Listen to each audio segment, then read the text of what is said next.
bercerita tentang perjuangan seorang ayah yang rela melakukan apa saja demi menyelamatkan putrinya yang diculik. Film ini dibintangi Fabrizio Ghipponi berperan sebagai Ripa, seorang mantan anggota militer elit. Disutradarai oleh Ludovico Di Martino yang dirilis pada tahun 2020. Berawal ketika seorang mantan pasukan khusus yang menderita trauma pasca perang bernama Ripa terbangun dari tidurnya. Dia segera meminum obatnya dan melakukan olahraga malam. Namun, traumanya masih saja muncul karena dosis obatnya terlalu rendah. Esok harinya, Ripa pergi ke dokternya meminta obat dosis tinggi. Di sini, sang dokter ingin membantu dengan menawarkan Ripa pengobatan alternatif. Namun, Ripa menolak karena ia ingin tetap fokus di pertandingan anaknya bernama Teresa. Setelah tiba di lapangan, Ripa melihat Teresa sedang bermain dipandu kakaknya bernama Mattia sebagai pelatihnya. Ketika melihat sang ayah datang, Teresa langsung bersemangat hingga berhasil memenangkan pertandingan. Sedangkan Mattia hanya menatap tajam kepada ayahnya. Di ruang istirahat, Ripa menghampiri Mattia dan bertanya tentang kapan pertandingan Teresa. Namun, Mattia tidak memberitahunya. Ia malah meminta sang ayah minggir karena menghalangi jalannya. Di sini terlihat seperti ada sesuatu yang membuat Mattia marah kepada sang ayah. Setelah itu, Ripa memperhatikan mantan istrinya bernama Angela. Setelah melihat Ripa, Angela langsung menghampirinya. Ia membahas tentang rencana pertemuan Ripa dengan Teresa bersama Mattia dan memastikan kalau pertemuan itu akan dilakukan malam ini.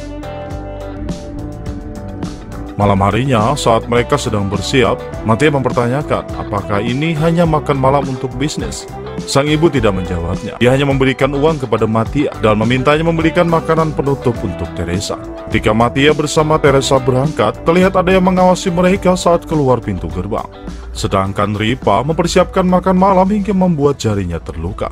Di sisi lain, ternyata Mattia tidak membawa Teresa untuk membeli makanan penutup, melainkan membawanya ke sebuah restoran cepat saji. Sedangkan Ripa mencoba menghubungi Mattia, tetapi Mattia tidak mengangkat. Di saat mereka sedang makan, dua teman Mattia datang. Mattia meminta Teresa menunggunya sebentar menemui temannya.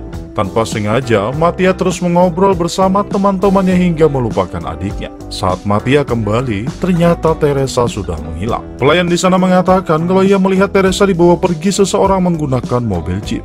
Mattia yang kebingungan langsung menghubungi sang ayah dan memberitahukan bahwa Teresa telah menghilang. Ripa memintanya menghubungi polisi dan tetap menunggu di restoran tersebut. Saat Ripa muncul, polisi juga muncul di sana. Inspektur bernama Basilio menyuruh rekannya bernama Stefano memeriksa sekeliling restoran untuk mencari informasi. Setelah itu, Basilio menghampiri Ripa dan mengatakan kalau ia telah melaporkan ke setiap kantor polisi di wilayahnya. Tiba-tiba ia mendapat informasi sebuah jeep yang mencurigakan. Jeep itu segera kabur ketika ingin diberhentikan. Ripa segera pergi, bahkan ia menabrak Basilio yang mencoba menghadang mobilnya. Di tengah pengejaran itu, satu mobil polisi berhasil disingkirkan. Ripa terus mengejar mobil yang dikemudikan pria bernama Faina. Tiba-tiba, mobil jeep itu berhenti. Ripa melompati mobil Faina hingga ia melihat Teresa pingsan di dalamnya. Akan tetapi, Faina berhasil lolos setelah menjatuhkan Ripa. Berita segera mengabarkan tentang hilangnya Teresa. Sang ibu langsung datang menemui Mattia di kantor polisi. Sedangkan Stefano memberikan data tentang Ripa, termasuk traumanya yang membuat kecacatan sosial, serta mental dan fisik yang sangat jelas. Di sana, Basilio berpikir kalau Ripa terlibat dalam penculikan anaknya sendiri. Basilio memberitahu Stefano kalau mereka harus menghentikan Ripa sebelum dirinya tidak terkendali. Beralih ke Ripa, terlihat dia sedang menghampiri seorang banci pengedar untuk membeli obat. Namun, banci itu melapor kepada atasannya. Kemudian dua orang muncul ingin menghajar Ripa karena Ripa terlihat seperti polisi. Merasa dirinya dalam bahaya, Ripa lebih dulu menghajar mereka termasuk si banci. Sini ia mendapatkan nama pemasok narkoba bernama Mastip dari banci tersebut. Singkat cerita, Ripa berada di sebuah klub malam. Namun karena musik terlalu keras, ingatannya kembali mulai terganggu. Beruntungnya Ripa berhasil mengambil sebuah gelang member VIP sehingga ia bisa memasuki ruangan VIP. Di sini ia melihat pria yang diikutinya memberikan uang kepada pria yang ternyata adalah Mastip. Mata Ripa tertuju kepada seorang wanita bernama Mastina yang sedang berbicara dengan seseorang lewat telepon. Karena merasa curiga, Ripa terus mengikutinya sehingga ia mendengar Mastina menyebut tentang mobil jeep. Sedangkan di aula kantor polisi, Basilio mempertanyakan apa yang diketahui Angela tentang musuh atau mantan bos Ripa. Angela tidak menjawab apapun karena memang ia tidak mengetahuinya. Sedangkan Ripa terus mengikuti Mastina. Ketika Mastina berada di sebuah gudang, Paina muncul dengan mobilnya setelah menjual Teresa. Ia memberikan satu tas uang kepada Mastina. Paina juga mengingatkan Mastina kalau mereka harus menyingkirkan mobilnya. Tiba-tiba, Ripa muncul dari belakang. Ripa menanyakan di mana putrinya. Namun, Paina terus melawan dengan menusuk Ripa. Hingga akhirnya, Paina terbunuh di tangan Ripa. Sedangkan Mastina melarikan diri dengan uangnya. Ripa mencoba mengejarnya, namun Mastina berhasil lolos. Terpaksa, Ripa kembali ke gudang dan mengambil ponsel milik Paina yang sudah rusak. Saat kemudian, Mastif bersama anak buahnya tiba di gudang itu. Namun, mereka hanya melihat mayat Paina terbaring di depan mobil. Sedangkan berita terus mengabarkan tentang sedikitnya bukti penyidikan kasus penculikan Teresa, karena penculik tidak meminta tebusan. Berpindah ke Mattia, ia bertanya kepada Basilio apa yang bisa dilakukannya untuk membantu. Basilio hanya memintanya untuk menemani ibunya tanpa melakukan apapun. Saat itu, ia melihat berkas sang ayah di atas meja, namun Basilio segera memintanya untuk keluar. Kemudian Stefano memperlihatkan rekaman mobil Ripa mengikuti Mastina sebelum mobil Jeep muncul di jalan itu. Basilio semakin yakin kalau Ripa terlibat dalam penculikan anaknya sendiri. Di sisi lain, Angela baru saja kembali. Dia sedikit takut ketika melihat pintu rumahnya terbuka. Ternyata yang berada di rumahnya adalah Ripa. Dia sedang mengobati luka tusuk di perutnya. Dia terpaksa pergi ke rumah Angela karena rumahnya terus diawasi. Saat Ripa lengah, Angela mencoba menghubungi polisi. Tiba-tiba, Ripa muncul di belakangnya. Angela segera mengajaknya ke kantor polisi bersama untuk menyerahkan diri. Namun, Ripa hanya mengatakan ia harus bertindak sendiri agar Teresa bisa selamat. Beralih ke Mattia, saat semua orang lengah, ia memasuki ruangan Basilio dan mengambil rekaman ayahnya yang berada di atas meja. Sementara Basilio bersama Stefano berada di sebuah tempat yang mereka curigai adalah tempat pelaku. Stefano mengatakan mungkin Ripa tidak terlibat karena saat penculikan dia berada di TKP. Basilio tidak menanggapi perkataan Stefano. Ia hanya mengajak Stefano untuk segera bergerak. Setelah itu, Stefano langsung berpura-pura kemogokkan mobil. Salve, ma dei cavi da prestarci. Di saat Mastif keluar, Basilio menanyakan apakah kalian bekerja dengan nyala api terbuka. Saat itu juga anak buah Mastif bermunculan dan mereka saling menodongkan senjata. Basilio meminta mereka semua tenang dengan mengatakan regu pengintai sudah mengawasi. Jika sesuatu yang tidak diinginkan terjadi, regu pengintai akan menembak mereka. Namun salah satu anak buah Mastif membunuh Stefano karena Stefano mengatakan tentang mobil Jeep. Dengan cepat, regu pengintai menembak semua anak buah Mastif hingga tewas. Hanya Mastif yang dibiarkan hidup. Setelah kejadian itu, Basilio merasa sangat kehilangan rekan satu timnya. Polisi wanita bernama Sylvia memberitahu kalau ada jasad pria 30 tahun yang ditemukan terbakar. Sedangkan mobil Jeepnya ditemukan di tempat rongsokan. Sylvia juga memperlihatkan gigi bayi yang berada di samping pria tersebut. Di sisi lain, Ripa bertemu teman militernya bernama Richard untuk meminta bantuan mencari tahu siapa penculik anaknya. Richard meminta Ripa untuk menelpon nomor yang dihubungi Paina dan berbicara selama 30 detik untuk melacaknya. Setelah Richard berhasil melacaknya, ia segera memberikan lokasinya kepada Ripa. Namun ia mengingatkan kalau pelacakan nomor telepon tidak selalu akurat. Ripa mengatakan bantuan itu sudah cukup baginya. Ketika Ripa tiba di lokasi yang diberitahukan Richard, Ripa segera menyelinap untuk mengawasi rumah targetnya.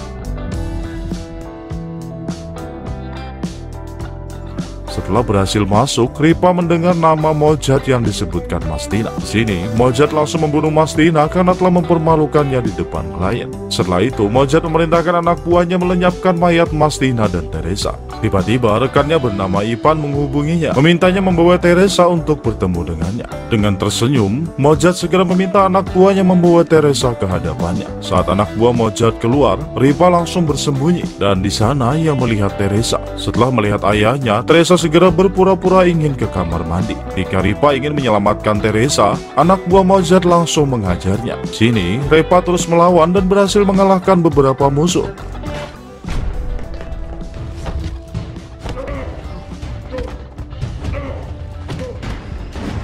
Namun, salah satu anak buah terkuat Mojad berhasil menghajar Ripa hingga sekarat.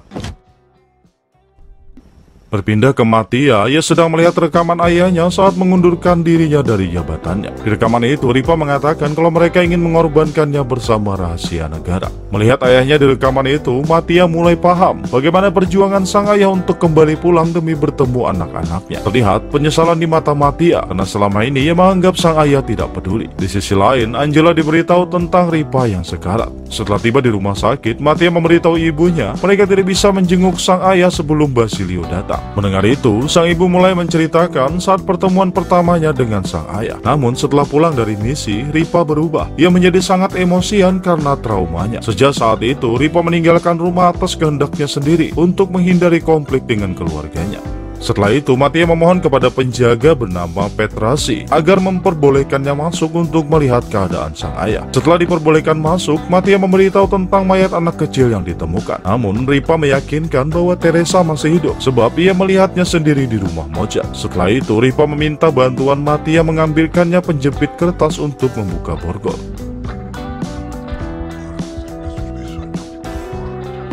Di saat Petrasi muncul, Mattia segera menutup pintu. Namun, Petrasi berhasil membukanya dengan menodongkan senjata. Ketika Petrasi lengah, Ripa dengan cepat merebut senjatanya dan meminta Petrasi menghubungi markas untuk melakukan pemeriksaan kepada mantan pelanggar bernama Mojad. Setelah beberapa saat, markasnya memberitahukan beberapa kesalahan Mojad dan nama asli Mojad adalah Gianrico Sala. Setelah mendapatkan semua informasi yang dibutuhkan, ia memerintahkan Petrasi memborgol tangannya sendiri. Sedangkan di luar, dua polisi sudah menunggunya. Di sini, Ripa pura-pura menyandra Mattia sehingga ia berhasil pergi dari rumah sakit tersebut.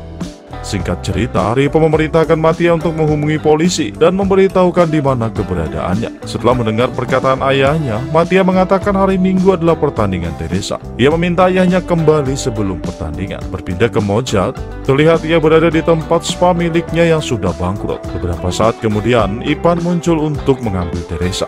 Tiba-tiba terdengar suara tembakan. Dua anak buah Mojad segera naik ke rooftop. Namun, Ripa langsung menembak mereka berdua hingga tewas. Saat Ripa lengah, Mojad berhasil menembak Ripa di bahunya. Ketika Mojad ingin menjatuhkannya, Ripa berhasil menarik Mojad dan menjatuhkannya hingga tewas. Setelah itu, Ripa segera menemui Teresa dan meminta maaf karena selama ini telah meninggalkannya. Tiba-tiba, Ipan muncul dengan menodongkan senjatanya. Ripa memohon dengan pasrah agar Ipan membiarkan putrinya pergi. Ternyata, Ipan adalah orang yang membayar Mojad untuk menculik Teresa. Ia melakukannya untuk membalas dendam sang ayah yang tewas di tangan Ripa dalam pertempuran. Saat Ipan ingin menembak, Basilio lebih dulu menembak Ipan hingga tewas. Malam harinya, polisi sudah berdatangan di TKP. Basilio menatap Ripa dengan bangga karena kegigihannya berjuang menyelamatkan putrinya. Ia meminta maaf karena sudah menuduh Ripa sebagai penculik anaknya sendiri. Ripa mengatakan ia akan menyerahkan diri setelah menyerahkan anaknya kepada istrinya. Mendengar itu, Basilio hanya bisa mengangguk. Setelah kejadian itu, Ripa dihukum karena membunuh banyak orang meski dengan alasan menyelamatkan putrinya. Sedangkan Angela bersama Mattia langsung pergi ke rumah sakit menemui Teresa. Ripa sangat bahagia ketika melihat keluarganya kembali berkumpul. Ketika Ripa ingin pergi, Mattia langsung memeluknya. Ia merasa bersalah karena salah paham menuduh sang ayah. Setelah persidangan, Ripa menjalani hukumannya di penjara selama 5 tahun. Di penjara itu, Ripa mulai berinteraksi dengan beberapa tahanan untuk memulihkan trauma masa lalunya. Ripa sering ikut berkumpul untuk berbagi cerita masa lalunya dalam pertempuran. Dan selanjutnya, film pun berakhir.